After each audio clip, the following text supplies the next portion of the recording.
প্রধান পুঁজিবাজার ঢাকা স্টক এক্সচেঞ্জে ৩৬টি ব্যাংক তালিকাভুক্ত।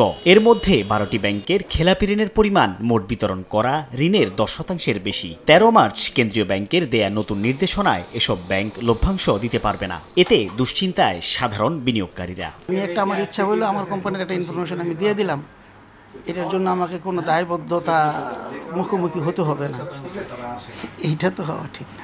ব্যাংক মালিকরা কেন্দ্রীয় ব্যাংকের সিদ্ধান্তকে স্বৈরাচারী তকমা দিচ্ছেন। বলছেন, কোনো ব্যাংক যদি খেলাপি ঋণের বিপরীতে যথাযথভাবে সঞ্চিতি রাখতে পারে তাহলে কেন লভ্যাংশ ঘোষণা করতে পারবে না? যদি একটা ব্যাংক তার 10% হোক, 12% হোক খেলাপি ঋণ বা 15% হোক, যদি যথাযথভাবে প্রভিশনিং করে টাকা যদি তার ব্যাংকে থাকে, সেখানে ডিভিডেন্ড না দেওয়ার তো কোনো কারণ নেই। যারা এগুলি ওভারসি করার কথা তাদের মন মতো ওরা করিয়ে দিলে এগুলি কয়েকদিন পরে যখন গণতান্ত্রিক সরকার আসবে এগুলি তোপের মুখে সব উড়ে চলে যাব। খেলাপি ঋণের ভারে অনেক ব্যাংক মূলধন ঘাটতিতে। দুর্বল এসব ব্যাংকের লভ্যাংশ ঘোষণার নৈতিক ভিত্তি নেই বলে মত ব্যাংক খাত বিশেষজ্ঞদের। খুবই স্বাভাবিক একটা আচরণ বাংলাদেশ ব্যাংকের পক্ষে, কারণ পৃথিবীর সব দেশেই এই ধরনের নিয়মকানুন, আপনার যদি প্রভিশনিং শর্টফল থাকে, আপনি যদি ডিভিডেন্ড না দিতে পারেন, আপনার যদি ক্যাপিটাল শর্টফল থাকে, তাহলে কেউ প্রফিট ডিক্লেয়ারই করতে পারে না, তাই না? সুতরাং আমাদের দেশে যে এটা করা হয়েছে, এটা আমি খুব আশ্চর্য হইনি। এটা তো স্বাভাবিক। আসলে